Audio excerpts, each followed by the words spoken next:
What's up, Corinth teens and Corinth teens families? Welcome to an episode of Family Convos, a post-youth group family discussion where you guys gather and talk about connection to Christ. Thanks for tuning in.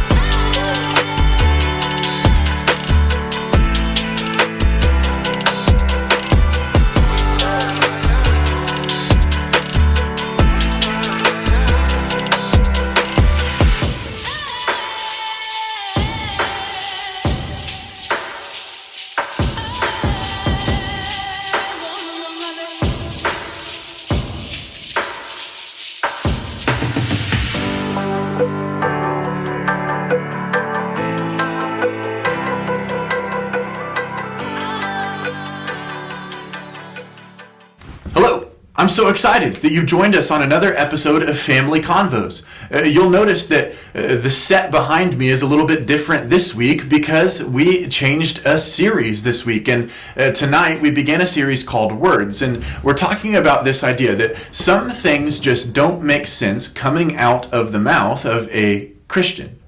Some things just don't make sense coming out of the mouths of followers of Christ. Proverbs would say that our tongues have the power of life or of death. James talks about how it is incredibly difficult to control the tongue. Jesus would say it like this, that what comes out of someone's mouth reveals what's going on in their heart. And Paul would offer some practical advice and say in Ephesians chapter 4, verse 29, don't let any unwholesome or corrupting talk come out of your mouths, but only that which is good for building each other up. So, words are important. And you know this, because words have either hurt you or encouraged you in your life before. And what someone says or how someone says it can really reveal a lot about them. We see this with phrases all the time. So when I moved to Georgia, I all of a sudden realized that there were phrases that Georgians used that I had never heard before in my life. A phrase like this, the bottom fell out, which apparently means that it wasn't raining and now all of a sudden it is pouring. Or this one, the devil is beating his wife, which apparently means that when it's raining but it's still sunny outside.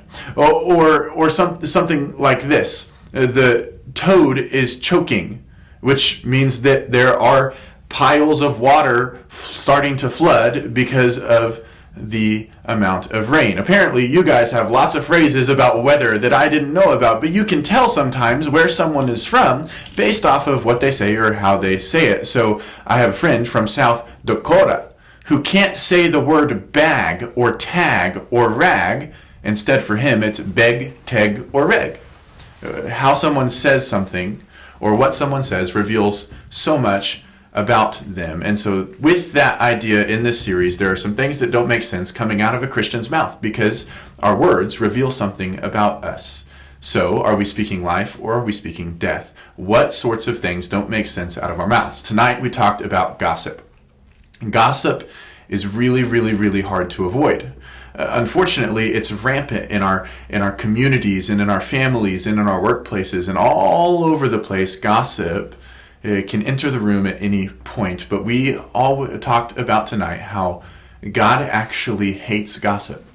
Proverbs chapter 6, verses 16 through 19, starts to list some things that God actually hates. The text says, there are 6 things that God hates, yes, even 7 that are an abomination to him. And they begin to list this thing. And in verse 19, it says that God hates when a false witness starts to spread untruths or rumors, and he hates when people sow discord among brothers. Do you know what that is? That's gossip. Gossip is tricky, and chances are, if you're watching this, whether you're a parent or a student or an older sibling or a younger sibling, you have been gossiped about, you have listened to gossip before, and you have participated in gossip. It is everywhere we go, but God hates it. And so how do we as Christians avoid that from coming out of our mouths? Well, three things. We refuse it. We just say no. If it enters the room, we say, absolutely not. I will not have anything to do with this. We rebuke it if it enters the room, and we say, absolutely not. This is not okay. God hates this. And then we replace it.